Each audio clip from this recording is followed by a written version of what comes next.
toutes et à tous et merci de nous rejoindre pour cette édition de ce mardi 28 juillet 2026. Au sommet de l'actualité au Mali, le président sénégalais Bassirou Diomaye Faye effectue sa première visite officielle en tant que président en exercice à la CEDEAO.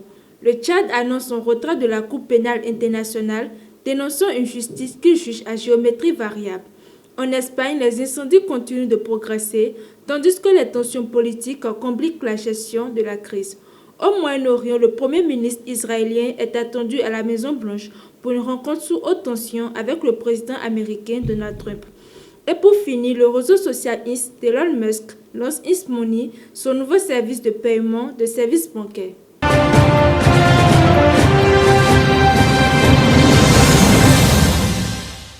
Nous ouvrons cette édition au Mali. Le président sénégalais Bassirou Diomaye Faye est attendu ce mardi à Bamako pour une visite de travail. Un déplacement particulier puisqu'il intervient quelques jours seulement après son élection à la présidence en exercice de la CEDEAO. Au cours de cette visite, Bassirou Diomaye Faye doit s'entretenir avec le président de la transition malienne, le général Assimi Goïta. Les échanges porteront notamment sur l'avenir des relations entre la CEDEAO et la Confédération des États du Sahel, composée du Mali, du Burkina Faso et du Niger. Les deux dirigeants devront également évoquer les questions économiques et sécuritaires, notamment la protection du corridor Dakar-Bamako, axe stratégique pour l'approvisionnement du Mali, régulièrement visé ces derniers mois par des attaques djihadistes. Autre actualité sur le continent, le Tchad a officiellement annoncé son retrait de la Cour pénale internationale.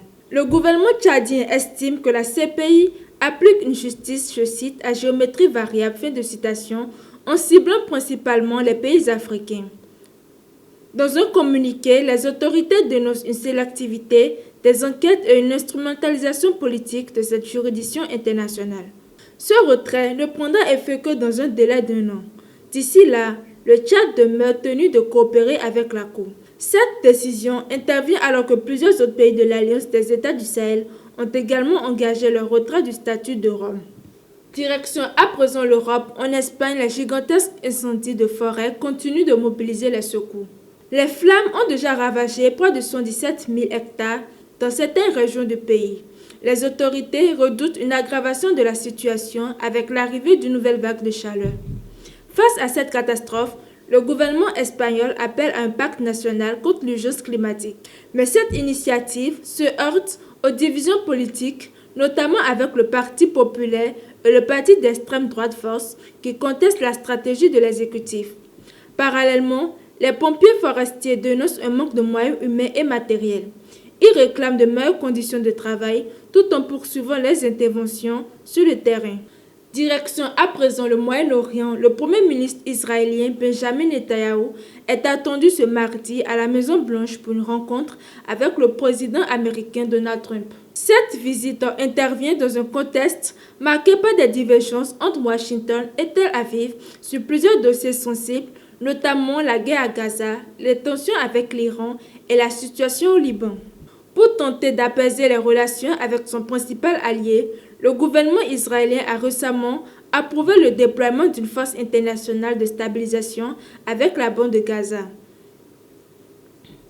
Mais cette visite suscite également de nombreuses critiques aux États-Unis, où une partie de l'opinion publique réclame une révision du soutien américain à Israël.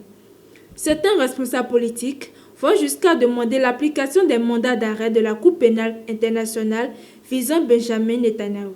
Les échanges entre les deux dirigeants seront donc particulièrement suivis tant pour les implications régionales que pour l'avenir des relations entre les États-Unis et l'Israël.